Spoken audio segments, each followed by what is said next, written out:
I had been feeling a dull ache in my stomach for a few days, so I decided to stop by the hospital for a checkup and pick up a prescription. Just as I stepped out of the doctor's office, I spotted two familiar figures, my wife and the man she always called the one that got away. By all accounts, she was supposed to be 3 states over on a business trip. A cold knot of dread tightened in my chest. My legs moved on their own, drawing me toward them, desperate for an explanation that made sense.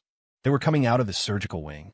My wife, Danielle, looked pale and fragile, while Ben White was right there at her side, his hands steadying her with intimate care.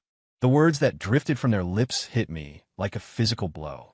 "Danny, the baby is gone," Ben said, his voice thick with concern. "How are you going to tell him?" "I don't know yet," Danielle whispered, her voice trembling. "He was so excited about this pregnancy. It'll break him. But right now, the priority is you and JJ. You just got back to the States. Everything is a struggle. It's easier this way, so I can look after you both. We're still young. Mark and I can always try again later. I told him I'd be away for a few days, so I'll just check into a hotel for now. You go home and take care of JJ. Once I'm feeling a bit stronger in a couple of days, I'll come over to help out." Listening to them felt like a serrated blade twisting in my heart. The agony was so sharp my vision blurred, and I nearly hit the floor.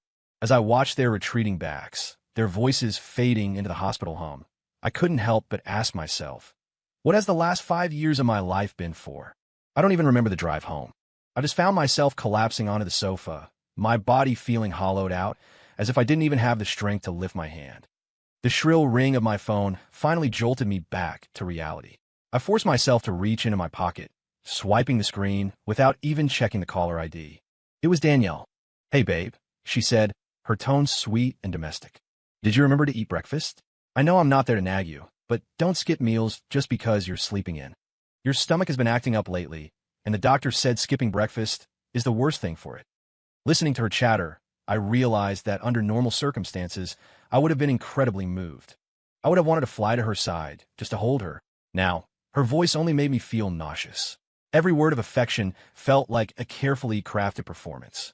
Maybe she sensed my silence, because her voice took on a cautious, testing edge. "Mark, why are you so quiet? Are you feeling okay?" I wanted to give her a chance. 5 years of marriage had to count for something.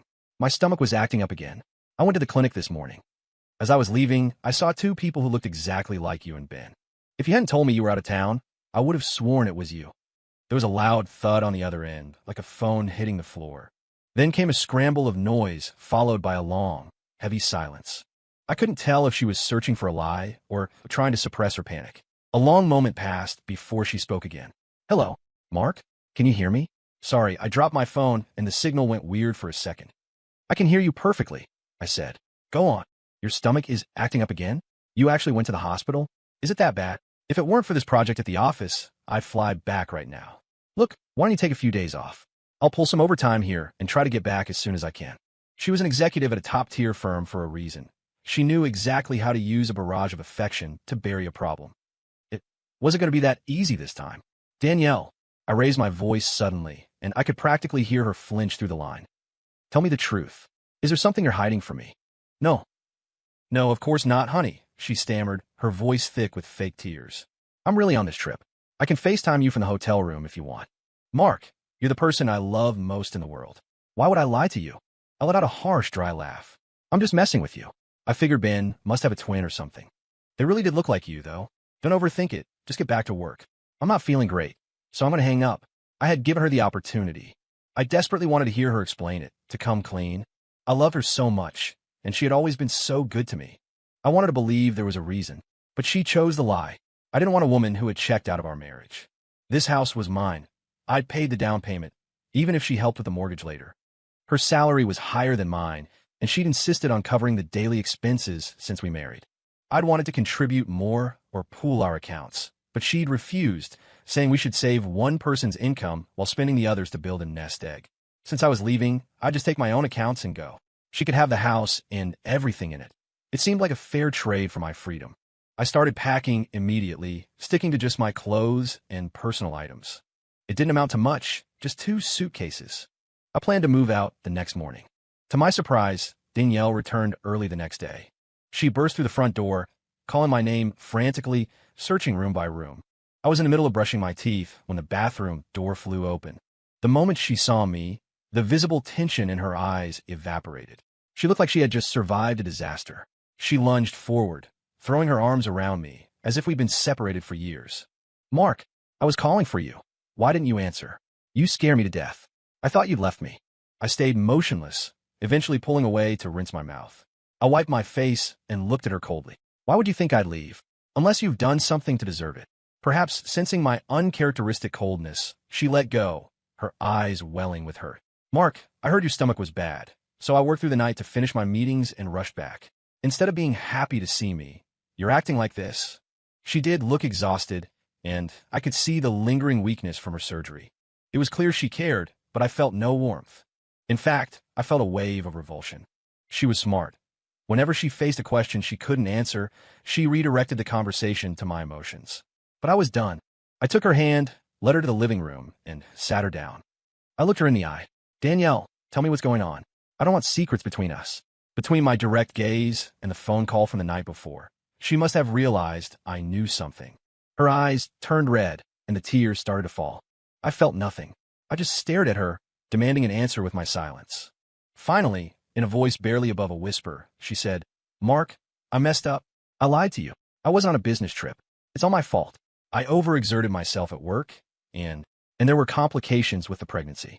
I thought you were too busy to help, and Ben just got back to town and had nothing to do, so I called him to take me to the doctor. But I didn't know. Sobi, I didn't know. She clutched her chest, her expression so full of agony it would have won an Oscar. Looking at her, a chilling thought crossed my mind. Was everything she ever felt for me just as staged as this? I didn't pull her into my arms. I watched her performance with cold detachment. My only grief was for the child that would never be born. Mark, we lost the baby. I was so afraid you couldn't handle the news, so I tried to hide it until I found a better time to tell you. I didn't mean to deceive you. A sharp knock at the door cut her off. We rarely had visitors. I'll get it, Danielle said, moving quickly before I could process who it might be. The moment the door opened, Ben's voice came rushing in. Danny, I went to your hotel with breakfast this morning, and they said you checked out. We agreed you'd stay put for a few days. You haven't recovered yet. If you don't rest, you're going to have permanent health issues. He sounded so distraught you'd think they were the married couple. Just come in, Danielle said, stepping aside. I got up early and drove all over the city to get your favorites, Ben continued, stepping into the foyer with several bags. I got those artisan breakfast sandwiches you like, the donuts from the place across town, the special roast coffee. He stopped mid-sentence when he saw me sitting there. His smile faltered. Oh, Mark, I didn't think you'd be home yet. I only bought enough for two, so this is... He scratched his head, looking embarrassed. The sheer volume of food he was holding could have fed 5 people. It's fine, I said, standing up. I've suddenly lost my appetite. You two enjoy. I'm heading into the office. I grabbed my jacket. As I brushed past Danielle, she grabbed my arm. Mark, sit down and eat. I'm not hungry. You can't skip meals with your stomach the way it is. I'll grab something at work. I'm going to be late. As I walked out and the door began to swing shut, I heard Ben's voice behind me. You're in this condition and you're still worried about him? Eat something. We have to get JJ to his school carnival later. The audacity was staggering. He was telling my wife not to worry about me, so she could focus on his life. Even if we were through, I wasn't going to let him walk all over me. After a grueling day at work, I returned home exhausted and hungry, only to find the house in total darkness. Usually, Danielle beat me home. She'd run to the door, help me with my coat, give me a kiss, and tell me dinner was ready. It was the one warm light at the end of a cold, corporate day. I flipped the kitchen light on. The stove was cold, the counters bare. I felt a chill that had nothing to do with the temperature. I grabbed 2 beers from the fridge and a bag of peanuts and started drinking. I knew ice-cold beer was the worst thing for my stomach, but I needed to feel numb. The pain in my heart was far worse than any ulcer. My phone buzzed. It was Danielle. Mark? JJ fell off the balance beam during his school event today. His ankle is huge. We're at the ER. Just order pizza or something. Don't wait up for me. Are you coming home tonight? I asked. I don't know. He won't stop crying, and I can't leave him. Be a good boy, Mark. I'll make it up to you tomorrow. She hung up before I could say a word. The rejection stung, and the more I thought about it, the more the memories bubbled up. It wasn't that I couldn't let go. It was that our entire history had been so perfect, or so I thought. We met in college. Danielle was the girl everyone noticed the second she stepped on a campus. She was a campus belle, but unlike the other popular girls, she was warm and outgoing. I was the quiet one, tall, decent-looking, good grades, but socially awkward. I had a few close friends in the dorm, but that was it. I wanted romance, but I was too shy to chase it. Then she crashed in my life. I remember coming back from the gym and seeing a girl tripped on the stairs, her books scattered everywhere. I ran to help her. When she looked up, her beauty actually stunned me. "You're squeezing my hand too hard," she'd whispered. I've been so nervous, I didn't realize my own strength. Are you okay? Do you need help? I twisted my ankle on the stairs. I can't really stand up. Without thinking, I picked her up bridal style and ran toward the campus clinic. "Put me down. I can walk if you support me," she protested, her face turning bright red. "I got you," I'd said, and I didn't stop until we reached the doctor. The whole thing was caught on camera by some students and ended up on the school forums. My roommates teased me for being a secret player, but I didn't care. A few days later, she found me on the way to the dining hall. She wanted to thank me by taking me to dinner. From there, we were inseparable. She pulled me out of my shell, introduced me to her world, and encouraged me to speak up. I became the man I am today, a man on the fast track to a C-suite position, largely because of her. But now, the sun that had lit up my life was shining on someone else. I opened another beer, then another. I wanted to drown the pain. About 30 minutes later, I passed out on the sofa. I woke up in the middle of the night, retching. I barely made it to the edge of the couch before I vomited. The pain in my stomach was so intense I couldn't stand. I fumbled for my phone. It was 1:00 a.m. Danielle wasn't home. I called her, gasping into the phone that I couldn't move and needed the hospital. Ben's voice answered. "Look, Mark, quit acting like a child. My son has a legitimate injury and needs Danielle. Stop making up stories because you're jealous. She's busy. Don't call again." Click. The pain finally won, and I blacked out. When I woke up, I was in a hospital bed. I could hear Ben's voice nearby, complaining. He knows he has a bad stomach, and he drinks like that? He's a liability. It's lucky you felt guilty and checked on him, or he'd have drank himself to death. "That's enough, Ben," Danielle said, her voice sounding frayed. "He's clearly upset I didn't come home. Go check on JJ. I don't want Mark to see you here when he wakes up." "Are you blaming me, Danny?" Ben's voice turned into a manipulative whine. "I know I've been a burden lately, but forget it. It's my fault for relying on you. I guess I'm just useless now that Rachel is gone. I'll just take my son and we'll survive on the streets. We won't bother you again." Listening to his poor me act made me want to gag. He was the ultimate nice guy manipulator. "Ben, stop it," Danielle sighed. "I'm just stressed. I'll always help you. Your husband. It's always your husband." Ben snapped. "JJ was crying for you to stay, and you're here for him? Can't you see he did this to himself, just to manipulate you into coming home?" The door slammed shut with a bang that made me jump. I kept my eyes closed, pretending to be asleep. I felt Danielle's hand on my hair, stroking it gently. "It's okay, honey. Everything's okay." The doctor cleared me later that day. No permanent damage, but a strict ban on alcohol and spicy food. Danielle took a few days off work to look after me. When we pulled into the driveway, two people were waiting by the gate. The two I hated most. Ben and his son, JJ. JJ ran to the car the moment we stepped out, throwing himself into Danielle's arms. "Auntie Danny, you're back. We waited so long." Danielle picked him up, her expression softening instantly. "Careful, sweetie. Your ankle is still hurt." Ben walked over, wearing a sheepish, tired smile. "Danny, I tried to stay away, I really did. But I don't even know how to handle the house on my own. I'm trying to find work, but with school out, I have no one to watch JJ. I was hoping you could help out for a few days, maybe let us stay in the guest room until I get on my feet." I'd seen enough. Men could be just as manipulative as any femme fatale when they want to be. I cut him off before he could finish his sob story. "We both have jobs, Ben. Danielle has already missed enough work. We aren't a daycare. She can take time off for you, but not for a child." Ben spat, his nice guy mask slipping. "Do you even have a heart?" Everything I'd heard while I was unconscious, all the lies, the manipulation, surged into my brain. The blood rushed to my head. I didn't think, I just acted. I stepped forward and floored him with a single kick to the chest, then followed him down, my fists raining down on him. "He's killing me. Help! Someone help!" Ben screamed. Danielle was frozen in terror, unable to move. Since we lived in a high-end gated community, the private security guard arrived within minutes to pull me off. Ben's face was already beginning to purple and swell. "I'm calling the cops." Ben spat, coughing up a tooth. "You're going to jail for this, Mark. Just you wait." I lunged at him again, landing another blow before the guards could tighten their grip. "You come to my house and provoke me? I'll do it again." His son tried to punch my leg, and in my blind rage, I shoved him back hard. Seeing me go after the kid finally broke Ben's spirit. He scrambled up and ran for the gate. Ben grabbed his son and screamed at Danielle. If you have any conscience left, you'll get us to a hospital. If anything happens to JJ, Rachel will never forgive you from the grave." Danielle panicked. She looked at me, then at the car. She was already moving toward the driver's seat. "Danielle, think carefully," I said, my voice low and dangerous. "If you leave with them, we're getting a divorce." "Mark, please. JJ looks hurt. I'll just drop them off and come right back." Then she was gone, the tires screeching as she sped away. "Fine," I whispered to the empty driveway. "You made your choice. We bought this house together after we started making good money. When we first married, we were broke. Danielle had ignored her family's disapproval to live with me in a cramped basement apartment for 2 years while we built our careers. I could afford to give her the house, but the thought of that man and his kid living in it made my skin crawl. I just buy her out of her half. She didn't come back that night. I spent the evening packing her things into boxes and stacking them by the door. She showed up the next morning while I was eating breakfast. She looked frantic. "Mark, listen to me." I stayed because JJ was in bad shape. That kick was too much. The poor kid is covered in bruises. "Listen to yourself," I said, setting my fork down. "I kicked him once.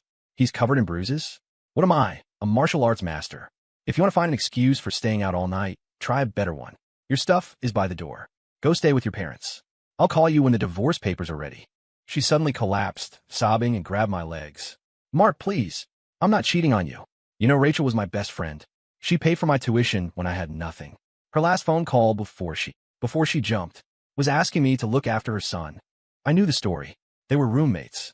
Rachel came for money. Danielle didn't. Rachel had been her lifeline. Years later, after Rachel got caught in a toxic marriage, she called Danielle one night, crying and reminiscing about the old days. She'd ended the call by saying they'd be best friends in the next life.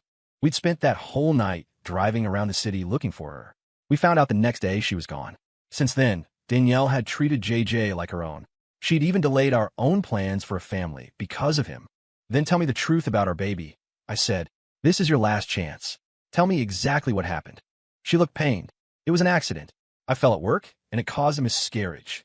I looked at her with pure disappointment. "Still lying? Do you think I'm too stupid to call your office?" Her face went pale. She slumped onto the floor. I'd gone to her office the day before. The truth was that Ben had brought JJ to see her.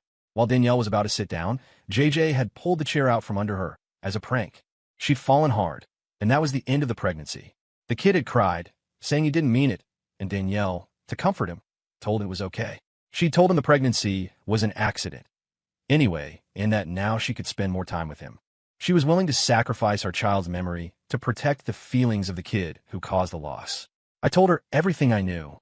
She just sat there on the floor, crying silently. I lost my temper. I dragged her toward the door and shoved her out, throwing her suitcases after her. I locked the door and ignored the pounding. The next morning, she was still there, curled up asleep on top of one of her suitcases. My heart twinged, but I shoved the feeling down. As I walked to my car, she scrambled up and blocked my path. "Mark, I won't sign the papers.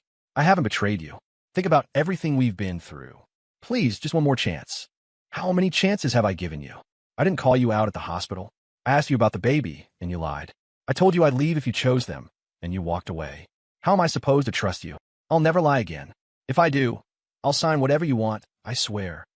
Against my better judgment, I softened. I let her back in. For the next few months, Danielle was the perfect wife. She was more attentive and loving than ever. We regained our rhythm. She blocked Ben's number and refused to see him when he showed up at her office. Twice, when he cornered her on the street, she called me to come get her. I'd handle him, and we'd report to the police, though Danielle always begged me not to press charges because JJ had no one else.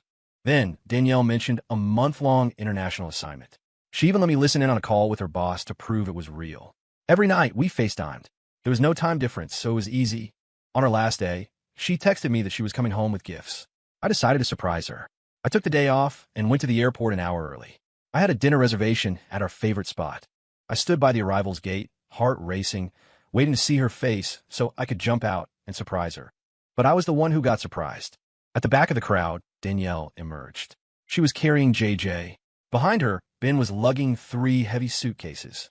They were chatting and laughing, looking for all the world like a happy family returning from vacation.